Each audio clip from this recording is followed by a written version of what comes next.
Coming up on this week's edition of the Crypto Nightly News, we sit down with Rubicon CEO Greg Johnson to discuss why Kim Kardashian got in hot water with the SEC.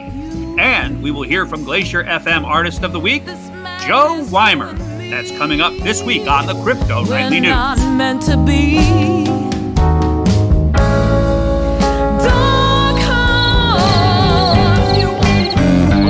We all know there was the term future of the digital asset compared to last year's survey.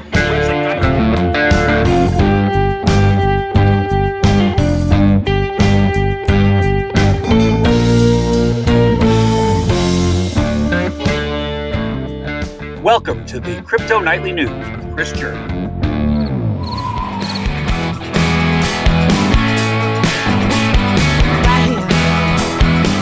Welcome to the Crypto Nightly News for Sunday, October 30th, 2022. On this, the night before All Hallows Eve, a night for mischief and mayhem, a night when toilet paper will fly and burning bags of dog feces adorn the doorsteps everywhere, it is the night when we eye the prospect finally that we might declare the crypto winter over and the post-merge ETH hangover done. It was a big week for financial markets, with coins hitting highs across the board, and we will have that story for you for sure. But the big ballyhoo for this night, the night before All Hallows Eve, is the interview we have for you with Greg Johnson, a visionary CEO with superhuman insight into the world of crypto. He's here to talk with us about a scandal that you may have missed if you weren't watching the headlines closely at the start of this month. On October 3rd, 2022, the SEC announced that Kim Kardashian was up to some mischief herself when she started hawking crypto on her Instagram account and failing to mention to her 318 million followers that she received $250,000 from Ethereum Max for the post. The Keeping Up with the Kardashian star turned crypto queen agreed to settle the mess she caused for a paltry $1.26 million, begging the question, where is the First Amendment for celebs selling crypto online? We know all about how the UK has come down on soccer stars for unauthorized shilling of crypto on their social media accounts. But here in the good old US of A, do we not have an amendment that protects what we say, whether it be a Kardashian from Cali, a senator from Texas, or even a sailor holed up on the shores of Washington State? Greg Johnson's here to hash it all out, to help us understand where Kim K went off the rails and why celebs are held to a higher standard than even our elected officials when it comes to crypto, social media, and undisclosed pay-to-play schemes. But before we do that, let's send a big shout out to Glacer FM Artist of the Week, Jo Wymer, who will grace us with all the chart-topping hits that you won't hear on commercial radio because she is an up-and-coming star who is just like me, independently unsigned. You can check out all her tunes we play tonight in the description of this show and hear them on Glacer FM Internet Radio. Of course, only after you listen to the rebroadcast of this episode on Monday mornings at Glacer FM Radio, of course. Remember, folks, we are not here to sell anything that we don't already tell you about. And far be it from me to advise or suggest or otherwise advocate for anything that I don't tell you about as an advertisement. Remember, this is for informational and educational purposes only. So now, it's Sunday, Mischief Night where I come from, Devil's Night to some of you or whoever you may be, or what else you might ever want to call it. My suggestion is turn your sound way up and light up the night with the sounds of music, ideas, and hope for a new world that benefits from the coming of the crypto culture. Pour yourself a tall witch's brew and give fair warning that any mischief doer that messes with your stuff this night will raise the ire of the crypto creepies who will haunt them for disturbing your time with the Crypto Nightly News. Stoke the fire and release the hounds, for it is now time to talk crypto. Let's get to it, shall we?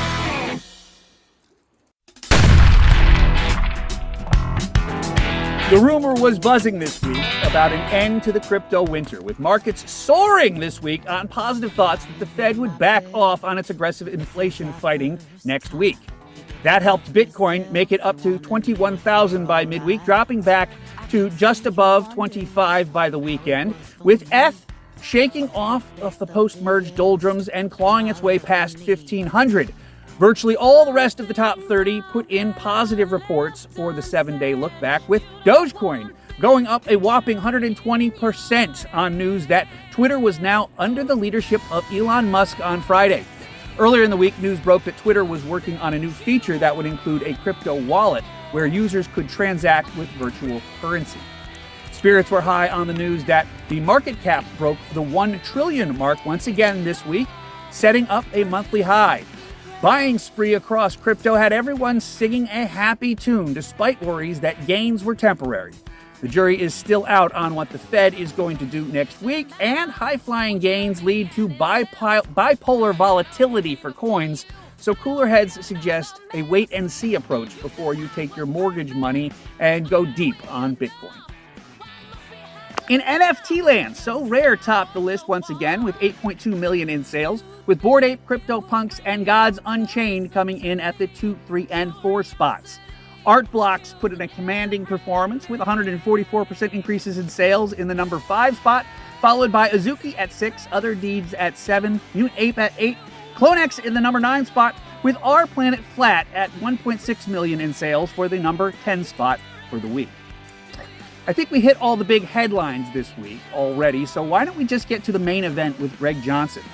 As CEO and co-founder of Rubicon Crypto, a company that sits at the nexus of traditional and digital asset management, Greg connects the dots between grassroots-level consumers, financial professionals, and C-suite executives, providing guidance on topics related to blockchain, NFTs, and cryptocurrency. He has a very particular insight into the Kin Kardashian crypto case that I think sheds a lot of light on where we stand with crypto regulation and the future for how the U.S. will treat crimes when it comes to crypto. This is something we all should listen to, as we are all potential prey to snake oil salesmen with social media creds. I urge you, have a listen. I'm glad to have you on the show today because you've got a ton of experience in finance. You've got a ton of experience in all kinds of things with money and with the SEC and all this kinds of stuff. And you know the skinny on what's going on. And quite frankly, I'm not sure, politically speaking, I'm not sure I'm a giant fan of what the SEC did to Kim Kardashian because I think First Amendment has a certain amount of rights in this world. But you know better than me. So if you could run down briefly for our viewers, tell them what she did wrong and why the SEC hit her with that fine. Chris, well, first of all, thank you for having me, and I'm glad to share my perspective, and hopefully it's helpful for folks. But look, I think there's no question about it. This is not just a Kim Kardashian thing, okay? This speaks to one of the biggest challenges that the evolving crypto and digital asset industry is facing right now, which is credibility and consumer protection.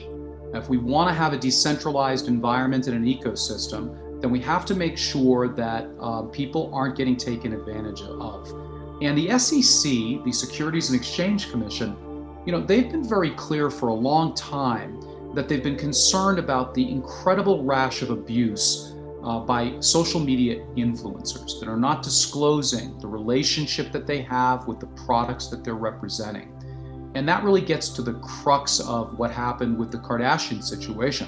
As a matter of fact, let me back up even a little bit, but a year ago, the Kardashians were kicked out of the UK by the FCA, their regulatory authority, for similarly hawking products in the crypto and digital space without giving disclosures about how they were compensated, which is basically the law.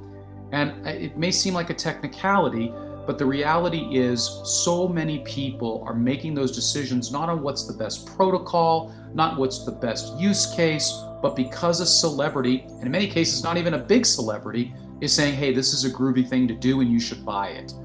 And so many consumers out there are really getting hurt that I think it's a statement, frankly, that is more of an example being set and a warning shot across the bow for the sailors out there like you, for people to realize full and fair disclosure if you're going to be an influencer on social media.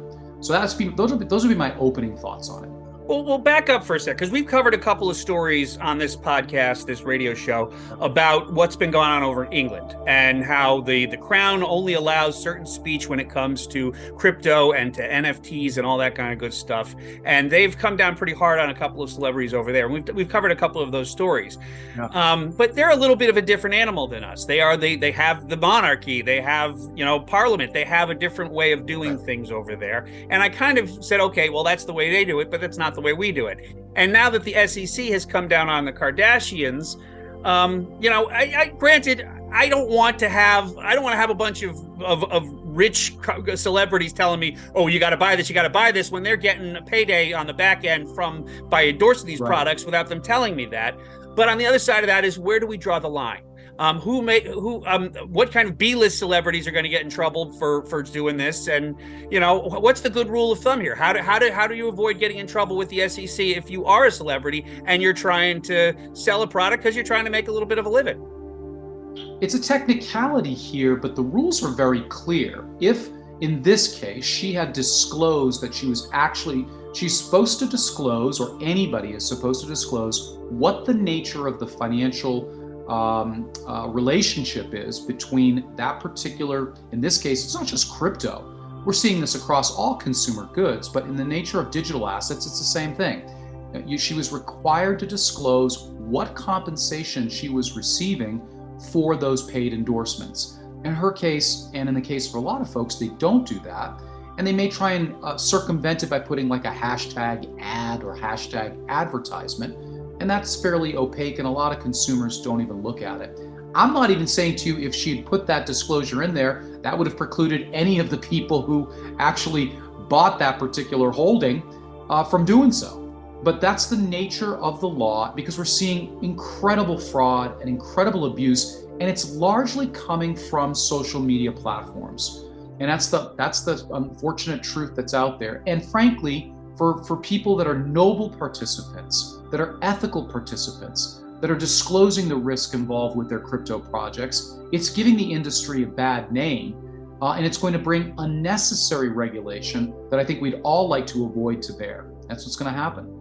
Well, and I've been approached by a number of different, shall we say, entities that have said, "Oh yeah, put my product on your show." And I make a very secure rule about this. You do not come on my show if you give me any kind of money for this or any kind of endorsement of this, unless you disclose that you're an ad person, and I'm allowed to tell the world that you're the sponsor of the show. If you're not going to sponsor me, you don't get to put your news on my show.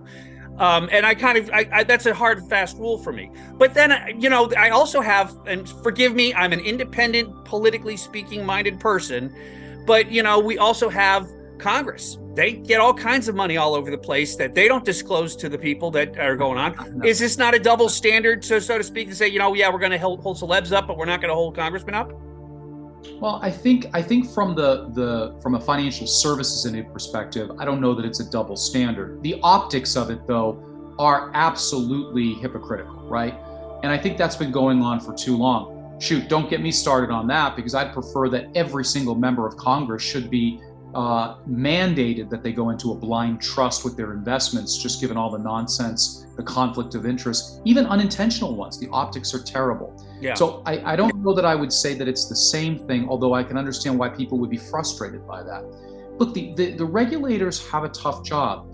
What a surprise. We've seen one of the more difficult crypto markets in a while. And guess what's happened? We've seen an explosion in the number of lawsuits, the number of complaints by citizenry who've been victimized, who've lost all their money. And now that they've lost all their money, now they're going to the regulator saying, please, somebody help me. Mm-hmm. And so you can't have it both ways. That's the challenge that I think that the regulatory community has, is that they're trying to balance, letting free markets take place, letting an emerging ecosystem come to life, all these new digital asset classes, but at the same time, get rid of some of the shenanigans and the charlatans are out there. And more than at any other time, we're seeing that take place in crypto via social media. Yeah. It is a disturbing trend, and we're seeing it particularly, what a surprise, with seniors. A lot of the silver surfers, as they call themselves, that are actually fluent on the phone. Mm-hmm. They're susceptible on social media.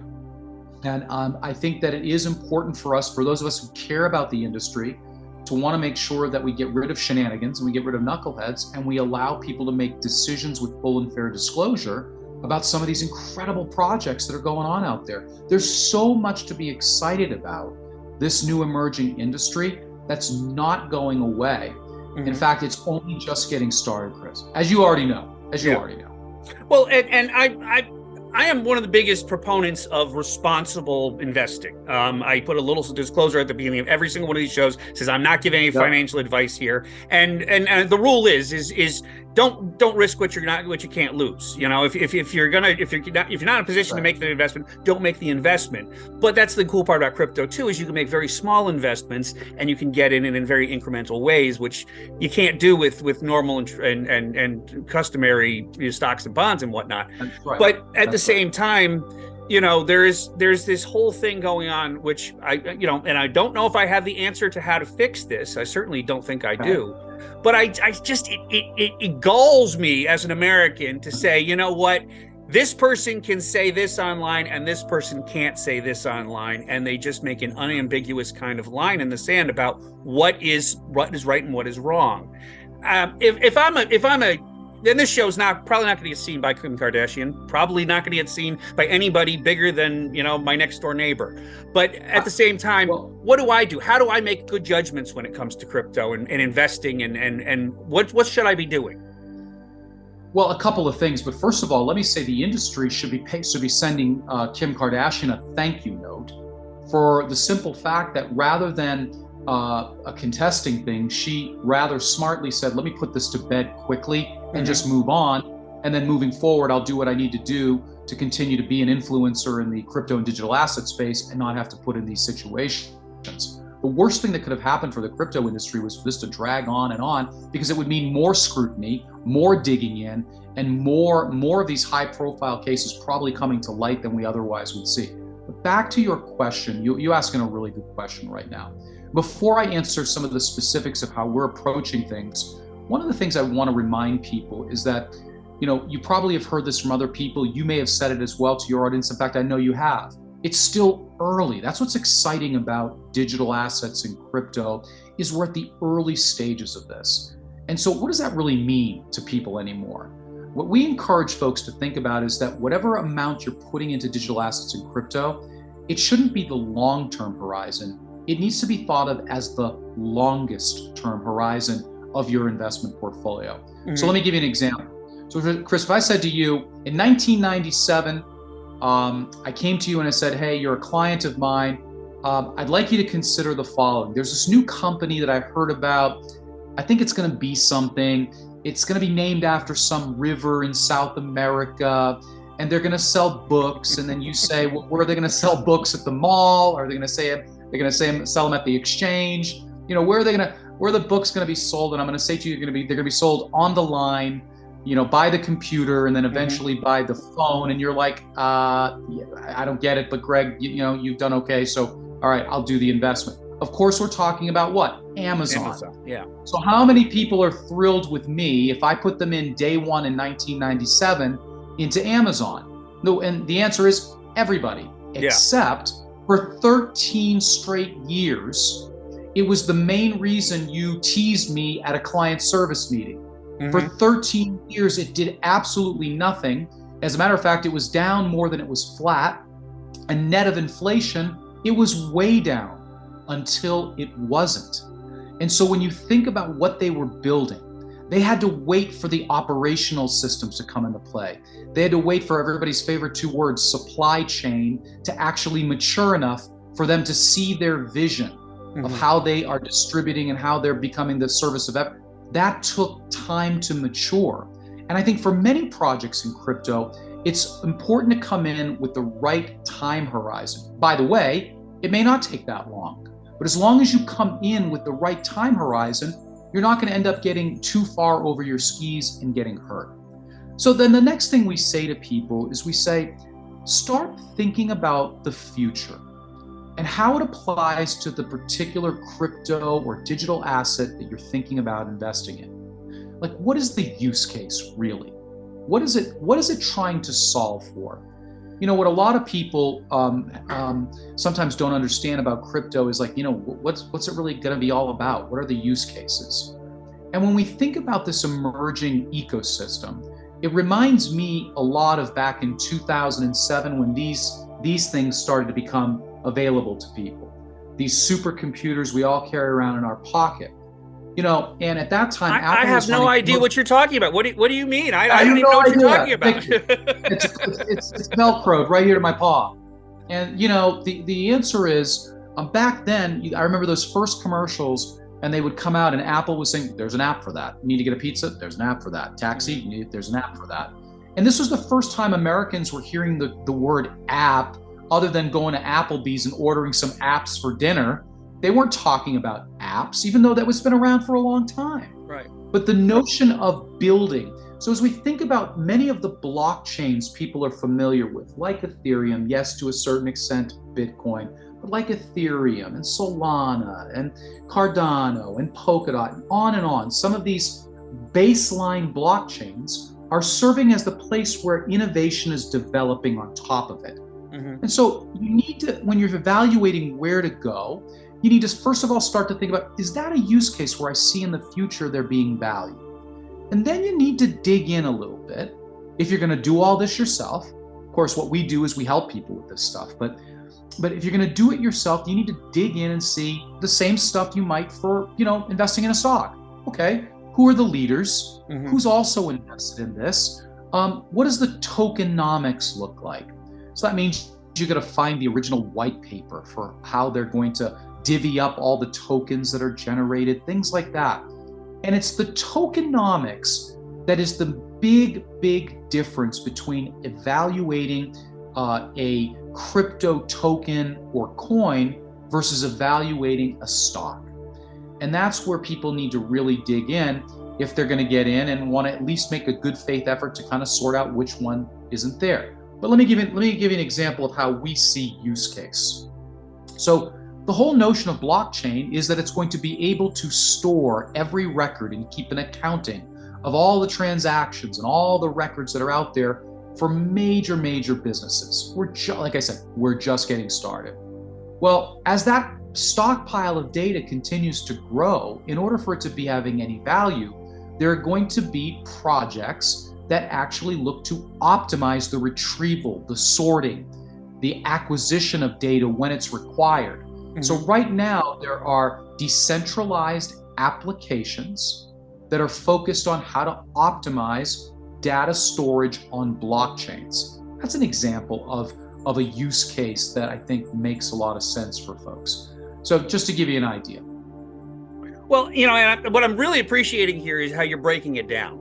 The whole purpose of this show is to educate people. And I think that really might be the takeaway from this interview is that you need to be educated. You need to understand what you're doing. Don't blindly go into anything. Educate yourself and protect yourself in this industry because it is a blood sport, like we did say.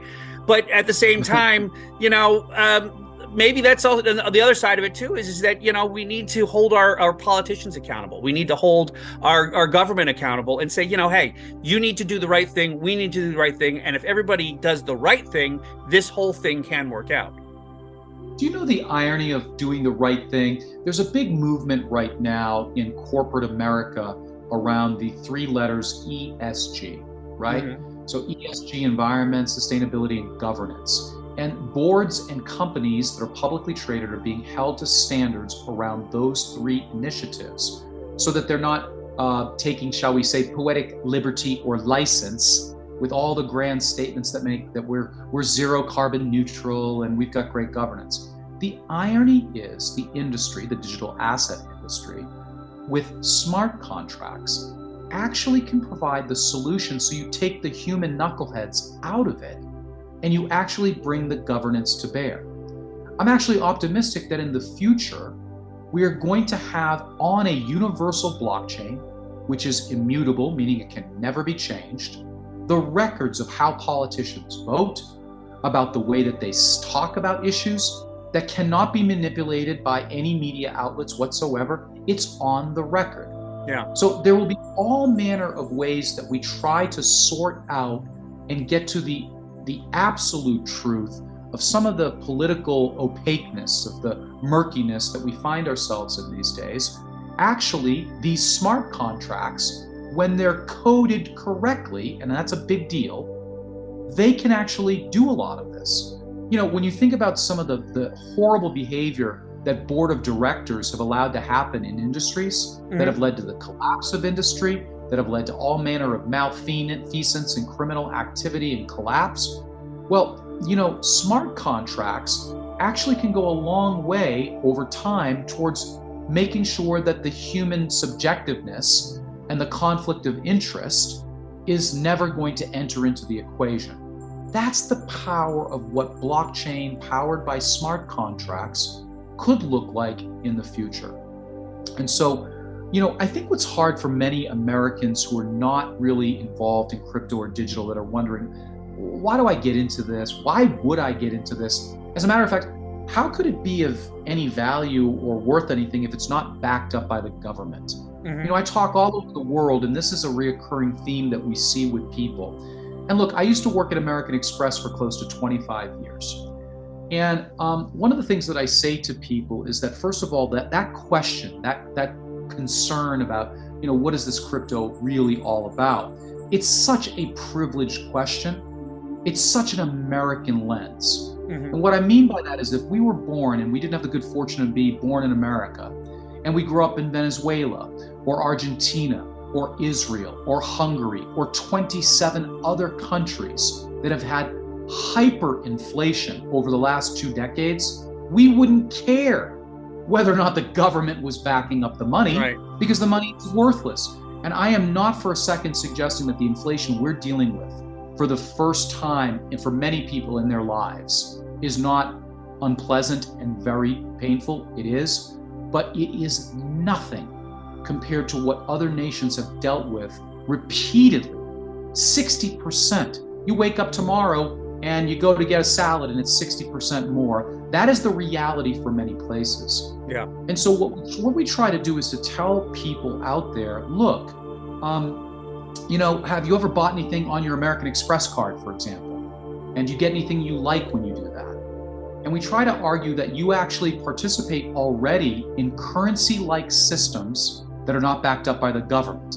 And so you could make an argument, at least I think I can make the argument, that membership reward points, it's not crypto, but they behave and are structured exactly like fiat money, meaning dollars, pesos, euros, etc.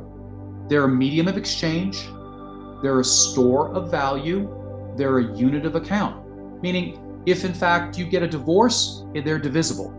If you die without a will, they're probatable. So these instruments, these membership reward points, frequent flyer miles, have the same properties as money, but we don't think of it that way. And in other nations, they're already using other ways to exchange differently because they have to out of necessity. So we're very privileged that we don't really think about the concept of using different things to exchange value in the United States, but this industry doesn't care what the US thinks. And I believe in American exceptionalism. And I believe in primacy of the United States as an economic power. And so we do need to get this regulation straight. It needs to be balanced such that we can have not only the best capital markets in the world with all our flaws, but we can have the best crypto ecosystem that has appropriate and balanced and thoughtful regulation. And that to me is where we need to be so that we can continue to be number one in this new emerging space, because it's not going away, Chris. Well, Greg, I am so glad that you just said that, because that's exactly what this podcast is supposed to be about. The show is supposed to be about. And I think it also comes to the responsibility of the media, is doing these types of shows and having these types of conversation in the public sphere so that we can educate people about this and we can make sophisticated consumers out of the American people. Because if you just ignore this thing, it's going to run you over. Well, do I have time to give you one last anecdote? Yeah, sure. So let me give you one. One of the things that drew me into forming the company Rubicon Crypto with my partners, and we have all this experience in wealth management, we all come from a CFP background, believe in planning and all this stuff, is we started seeing all of these very well-known, influential financial figures going out on the pulpit, the Teddy Roosevelt bully pulpit, and they would go out there and say, crypto is nonsense, crypto is BS, and yet they were acting very differently. So I'm going to give you a classic example, and there's a headline around this even today. But in 2021, one of the most famous critics of the crypto industry is Warren Buffett, of course, Berkshire Hathaway fame. Hard to argue with his track record. Yes, he's missed a few biggies. He was poo-pooing Amazon, didn't think it would work, so he missed on Amazon, missed on a couple of things. But let's give him his propers. But what he has been is the most vociferous critic, the most toxic and vocal critic of the industry of just about anybody out there. As a matter of fact, his direct quote is that he wouldn't give $25 for all the crypto in the world. Mm-hmm. Well, Berkshire Hathaway in 2021 made in 2 tranches a $1.3 billion, I might be rounding up a little bit, maybe 1.275. You get the idea. A lot of money. Mm-hmm. They made an investment into a company called Nubank, NU Bank. Mm-hmm. It is one of the largest digital banks in all of South America, in Brazil. And guess what they also are? One of the largest crypto businesses in all of South America. I knew you were going to say that. I knew you were going to say that. in a region of the world where they have higher adoption than anywhere else. And just today, at the time of this taping, okay, on the 21st of October, you can look at the press clippings that are out there. Nubank has announced they're gonna mint their own coin. Yeah. So if that isn't hypocrisy, I don't know what is. Of course. By the way, Berkshire Hathaway's not alone. All of the major financial institutions, as recently as a year ago and some as recently as last week, continue to bemoan the industry, criticize it sensationally, and then make billion-dollar investments into it. And I say to the American public, when big banks and big financial institutions and big insurance are buying something but telling you not to do it, maybe you should be taking a good look. Pay attention. Doing your due diligence. And if you don't want to do it yourself, you talk to professionals. They're out there that can help you with that sort of stuff. So. Well, we just did a story last week on Google getting into the crypto game. It's going to be you can buy things with crypto in Google land now, and Bank of America or Bank of New York Mellon is also getting into the crypto game. So they are doing it, and we're covering it on this show. Big time. So if that's not an argument to get into crypto, I don't know what else is. But do it responsibly. That's the name of the game, right? Common sense, rational exuberance. That's how you need to think about it, not long-term, longest term. And I think it makes sense. We recommend overall for most American investors that they have probably 2 to 3% of their portfolio into digital assets if they've given a forethought to it, if they've done some due diligence, or if they're working with a trusted third party that specializes in the space. And I think that's common sense. Yeah. I think that's what we need to do. And again, it's okay to make a decision because you hear about a product based on a celebrity endorsement, and that was the start of the show. But just read the fine print. That's all, everybody. You got to just read the fine print, and I think that's important. So well, and we're going to leave it with that: is read the fine print, be responsible, and do the right thing. Greg Johnson, thank you so much for telling us about this stuff today. I do appreciate, I'm not sure I agree entirely that the SEC should be picking on Kim Kardashian, but she got big pants, she can handle it. We'll let her worry about that. Greg, thanks for being here today. Always a pleasure. Thank you so much for having us. Hey, and stick around because we're covering all kinds of things like this every week, and I'm so glad that Greg joined us today. Thanks for watching, and we'll be right back after this message. I'm a single mom of 3. I've been working in healthcare settings, specifically in clinical laboratory medicine, for about 25 years. So I was actually surfing the net and I saw the advertisement for lumiwealth. And I said, And lastly, would you recommend lumiwealth's classes to someone else? I definitely would. I definitely would actually have. So. Okay.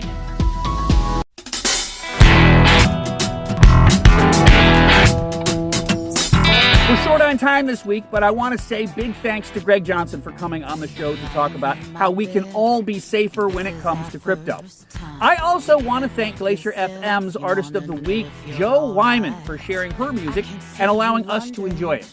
If you also enjoy Joe's music or any of the other artists we feature each week, head over to Glacer FM to listen, and make sure you check the playlist each week in the description of this show. We go out on Glacer FM, YouTube, Spotify, iTunes, and everywhere else you find great podcasts to listen to. If you'd like to learn more about this show or ways that you can get involved with what we do, head over to the cryptonightlynews.com. Follow me at thatsailingguy on social media, and join us each week at 9 p.m. on Sundays. For the Crypto Nightly News, I'm your host, Christopher German. Have a great week ahead, and as always, trade safely, my friends. And for all the great people who make the Crypto Nightly News happen, including my wife, people over at lumiwealth, all the guests that we have, thank you, and good night.